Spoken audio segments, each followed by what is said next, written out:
labą dieną. Oi, tai dabar apie balius, baliukus, renginiukus ir kodėl jie ema. Tai kodėl svarbu visada susibūti, susieiti, gyvai pakalbėti ir to negalima padaryti internetais ar visais kitais turbūt progresyviais zoomais būdais, kaip tu manai. Todėl, kad pakrauti telefono baterijos irgi neįmanoma per atstumą, ne? Nu, tu negali laikyti pakrovėjo vienam kambario gale, telefoną kitam ir jį pakrauti, ne. Tai lygiai taip pat ir su mums žmonėm. Visi mes esam žmonės, visiems mums būna visaip. Būna šitas verslas, važiuoja kaip per sviestą, atrodo labai daug ir daryti kažko nereikia. Būna, kad įkrenti į duobę ir galvoji, tai kaip dabar iš čia išjudėti. Tai vat mano galva visi šitie renginiai biuro organizuojami yra tam, kad mes pasikrautume bateriją. Bet ką mes turim padaryti, ten nuvykti. Kai tu nuvažiuoji ir pabūni tarp tų visų žmonių, kai tu su jais gali apsikabinti, kai tu gali su jais pakalbėti, kai tu gali išgirsti dar kažkokios naujos informacijos, o galbūt pasikartoti, galbūt jau tu esi tai girdėjęs, bet tau reikia pasikartoti, nes kartojimas yra mokslų motina, ne, jau turbūt ne vienas esam tai girdėję. Tu vėl prisipildai, tu vėl pasikrauni ir tu vėl gali eiti ir daryti su ta didžiulė jėga, su ta didžiulė šypsena, nes tu tiesiog pabuvai, pamatei ir, nežinau, ir užtvirtinai. Tai aš nežinau kaip tau, Šarūnai, bet sakau, aš nepakraunu savo baterijos. Jeigu aš žiūrėčiau per Zoomą, pavyzdžiui, mūsų organizuojamą biuro renginį, aš nepakraučiau baterijos, nes tai būtų tolygu krauti telefoną per atstumą. O kaip tu visą tai matai? Aš tai matau, kad dar gerai būtų pačiam nuvažiuoti, jau jeigu, jei visai jau taip, jau ir dar geriau nusivežti kažką, būtų gerai. Bet jau bent pačiam pakelti tenai tą savo užpakalį, kažkaip tai vienokiu ar kitokiu būdu turbūt reikia. Žinoma, jeigu tai jums yra svarbu, žinoma, jeigu jūs į tai žiūrite rimtai, žinoma, jeigu jūs norite iš to, bent jau ne tai, kad daugiau, bet kažką tai reikšmingiau turėti, jeigu į tai žiūrite kaip į verslą, o jeigu esate galbūt tik ir produktų vartotojas, tai vis tiek bent jau produktų dienas turbūt nuvažiuoti, pabūti tarp tų žmonių, kurie pozityviai nusiteikia, kurie vartoja, kurie turi daugiau patirties, išgirsti kažką naujo, tai turbūt vis tiek yra reikalinga.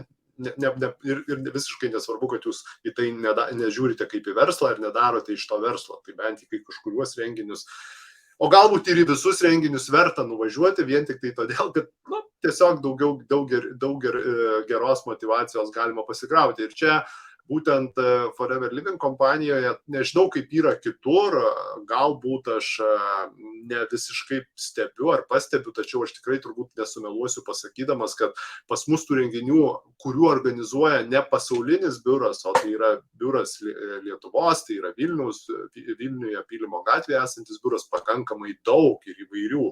Ir galbūt nedaugiausia, aš nežinau, neskaičiavau, kaip yra pas kitus, bet aš tiesiog matau, kiek dabar yra paskutinį.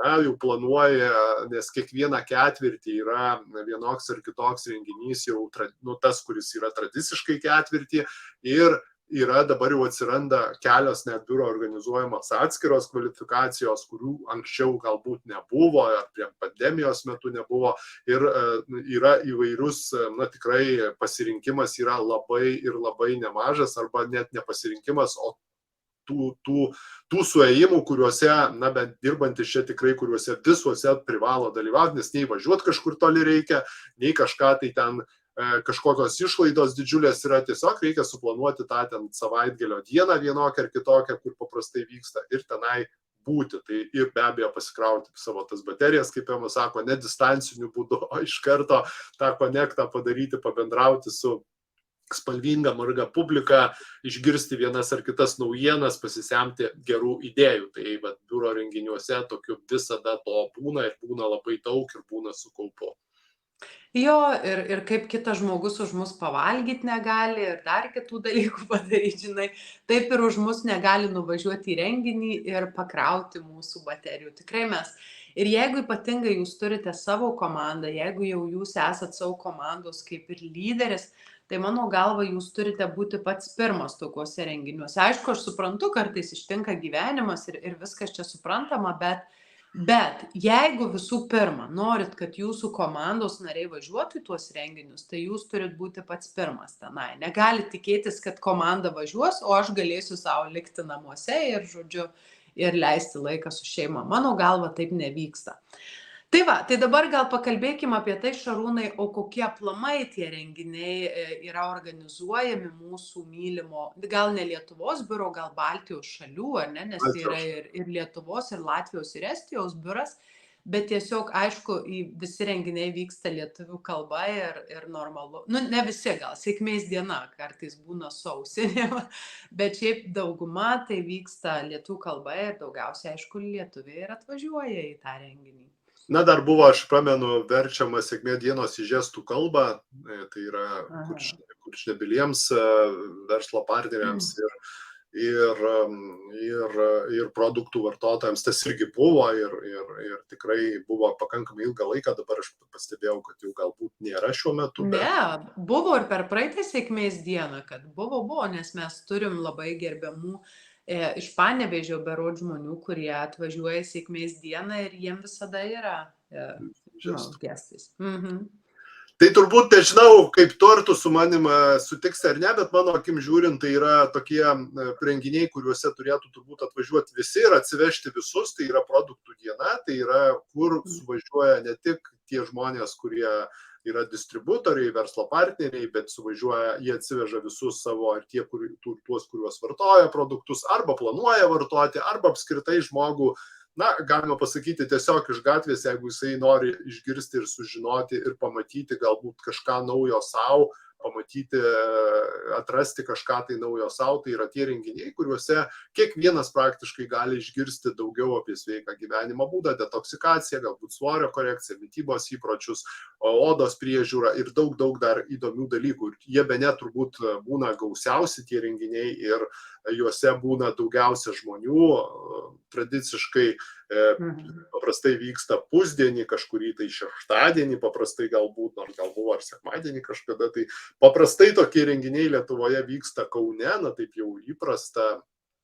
Iki šiol bent jau buvo, nežinau, kiek aš čia esu, tai jie paprastai vyksta Kaune, dėl to, kad Kaunas yra, na, Lietuvos centre, geografiškai patogu visiems iš visur atvykti ir juose visada būna gera dozė informacijos apie produktus, jų vartojimą. Tikrai tenai niekas nieko nesiūlo niekur pirkti, nėra ten apskritai turbūt nieko negalima nupirkti, kiek pas jūs labai dažnai tai yra įsitikinęs, jeigu aš čia važiuosiu, na tai dabar turėsiu ten kažką tai pirkti ar kitokį kažkokį tai veiksmą daryti ir ten mane, nežinau, įtrauksi kažkokią tai neaiškę sambūrį, sektą ar dar kažką, tai tikrai to nėra, jūs tiesiog pabūnate, išgirstate, o vėliau priimate sprendimą, ar jums to iš principo reikia. Tai produktų dienos tai yra puikus renginys pasisemti naujausių žinių apie Forever produktus ir galbūt juos savo atrasti, o jeigu jūs savo atradote, galbūt atrasti dar daugiau produktų, tai yra išbandyti kažką tai naujo.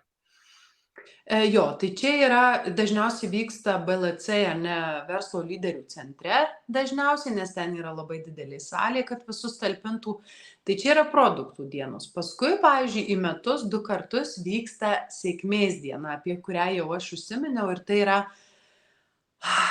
širdžiai toks pats mylimiausias renginys, todėl kad tenai jau yra vyksta visi apdovanojimai, kad ir pačius mažiausius pasiekimus. Pavyzdžiui, jeigu žmogus iš VIP klientų tampa assistant supervisorių, surenka 2 kreditus, ar ne, jis jau gali vykti į tą renginį, atsimti ant scenos savo ženklelį. Tai mano galva, tenai realiai apdovanojami yra visi, o aš sakau, kad ir tuos pačius mažiausius pasiekimus. Ir tai yra tokia diena, kada visi atvažiuoja pasipuošę, kada vyksta koncertas, kada ir vyksta Vilnius Grand Resort. Ten aplamai jau iš savęs pati ta aplinka yra tokia labai faina, labai tokia prabangi. Ir dar paskui vyksta vakarinė dalis, kada jau ten vyksta kvalifikantam, arba kartais būna galima šiaip įsigyti bilietą tenai. Tai ten ir grupės įvairiausios, ir maistas jau, ir gėrimai, žodžiu, ir nakvynė, jau viskas įeina. Tai, koks fain, aš labai myliu sėkmės dieną. Jo, ir tai būna toksai, vadinkim, jau ne vienos dienos renginys, o pompastiškas savaitgalis sostinėje, kažkuriuo metu, bene turbūt Lietuvoje buvusiu pačiame prabangiausiame viešbutyje, dabar gal yra prabangesnių, bet vienu metu tikrai jisai toks buvo, gal ir dabar toksai yra, tai yra pakankamai įspūdinga vieta, su įspūdinga kompanija, su įspūdingu renginiu ir su įspūdinga vakarinė darilim, jeigu jūs jo, ir daug visko tenai būna, ryte būna spa, būna, nu, ir tai yra tas renginys, į kurį gali papulti tiek, vadinkim, turi papult būtinai tiek verslo partneris, tiek galbūt progresyvus klientas, tiek jeigu jūs turite jau rezultatus arba norite juos turėti, galite juos padaryti, tikrai yra padaromos kvalifikacijos, už kurias jūs gaunate ir nakvynę, ir spa, ir koncertą, viskas ten, su visais gėrimais, vakarienė ir viskuo, ir tai yra tikrai puikus savaitgalis 2 kartus per metus Vilnius Grand Resort arba Vilonet, kaip dar jį vadina, tai va tame viešbutyje ir čia tikrai kiekvieną kartą jis yra unikalus, kitoks ir nepakartojamas. Tai va sėkmės dienos tai yra tokio gero užtaiso dozė geroje kompanijoje su viskuo labai daug ir čia tikrai turi, jeigu jūs Forever kompanija yra jūsų gyvenime, tai turi čia papulti tikrai kiekvienas, jeigu jūs nesate labai aktyvus verslo, nežiūrite į tai aktyviai kaip į verslą, tai bent vieną kartą pasižiūrėti, atvykti jūs tikrai čia irgi privalote. Tai sėkmės dienos yra tokios ir dar vienas renginys, beje, noriu dar kartą pasakyti. Kiekvieną ketvirtį vyksta vienas ar kitas renginys, kiekvieną ketvirtį yra kažkas tai vyksta, tai yra arba produktų diena, arba sėkmės diena, arba dar vienas tai yra verslo mokymai, tai yra renginys, kurių metu yra kalbama grinai apie verslą. Tai yra apie verslą, apie instrumentus, apie galimybės, kas veikia dabar, kas nebeveikia dabar. Biuro uždarojo akcinės bendrovės Forever Living Baltic direktorius Kęstutis Baušys pristato vienokias ar kitokias kompanijos naujienas, kuo kvėpuoja kompanija, dėl produktų, dėl pristatymų, dėl logistinius, įvairius dalykus, kurie yra aktualūs ir įdomus tiem, kas čia stato verslą. Be abejo, kiekinių dydžių, lyginant su sėkmės diena ir produktų diena, tai yra turbūt kiekių mažiausias renginys, bet tai yra didžiausias renginys savo galbūt žmonių tą kokybę, kurie čia daro verslą. Nes čia yra susirenka visi žmonės, kurie daro verslą, su jie vyksta pabendravimai, pasidalinimai, pakalbėjimai, būna pranešimai 4-5, kurių metu pasidalinamasi gera patirtimi ir tai yra tikrai irgi puikus pusdienis tiem, kurie čia daro verslą. Tai yra tokie 3 renginiai ir tokie 3 renginių tipai yra tai yra Pabaltijos biuro organizuojami mums ir tai yra daroma jau daug metų ir tai yra puikia vieta, kur tu gali pakrauti savo baterijas ir be abejo visose juose, jeigu tu į tai žiūri kaip į verslą, tu privalai tiesiog dalyvauti. Ir dar ką aš noriu paminėti, nesenai biuras irgi, dabar bus organizuojami pirmieji, pavyzdžiui, augantiem menedžeriam, kaip pavyzdys, ar ne, ten supervisorio kvalifikacija, kas padaro, tai irgi bus kaip atskiri renginiai tai grupiai žmonių, kurie jau kryptingai eina tam tikro tikslo link, ar ne? Tai irgi nesenai gavom laiškus, kad bus organizuojami ir kad jeigu mūsų komandos jau yra tokių žmonių, kurie auga į supervisorius arba į menedžerius, jau jiem irgi bus daromi atskiri kažkokie mokymai. Ir aš dažnai, Šarūnai, negaliu nepaminėti, taip, gal pats biuras čia ir neorganizuoja, bet tikrai biuro priežiūroje ir biuro sutikimu yra vykdomi regioniniai renginiai, į kuriuos mes tikrai labai visada kviečiam žmonės, kurie ne kiekvienam mieste vyksta, bet labai smagu, kad iš vis tokie vyksta, ar ne, pavyzdžiui, kaip Vilniuje, Kaune, Čekiuose, Alytuje vyksta, Marijampolėje, kur dar Panevėžy, Šiauliuose, va tokiuose miestuose, jei Klaipėdoj, va labai stiprus irgi, jei kažko nepaminėjau, tai atsiprašau, bet esmė tame, kad jie vyksta į mėnesį vieną kartą ir ten jau yra galimybė artimiau susipažinti su tam tikrais lektoriais, yra galimybė daugiau išgirsti apie pačią kompaniją, apie jos misiją, apie produktus, galbūt net vietoje ir išbandyti, ar ne? Va ten jau vyksta tokia dar mažesnė galbūt bendruomenė, bet tokia, kaip čia pasakyti, tokia labiau pažįstama, kada tu pasikvieti jau savo potencialius galbūt klientus ar galbūt verslo partnerius atvykti ir išgirsti paskaitą tam tikrą temą. Ten yra visiškai nemokamai, irgi pirkti tikrai nieko nereikia, kaip Šarūnas sako. Tiesiog tu gali iš arčiau su visu tuo susipažinti, ar tai su verslo galimybė, ar tai būtent su kompanija ir jos produkcija. Tai nerealūs tikrai renginiai, kur atiduodama yra lektorių širdis vien tam, kad jūs išgirstumėt kuo daugiau apie šitą kompaniją ir šitos produktus. Tai va, kiek visko vyksta vien tam, kad žmonės jaustųsi geriau, uždirbtų daugiau ir atrodytų geriau.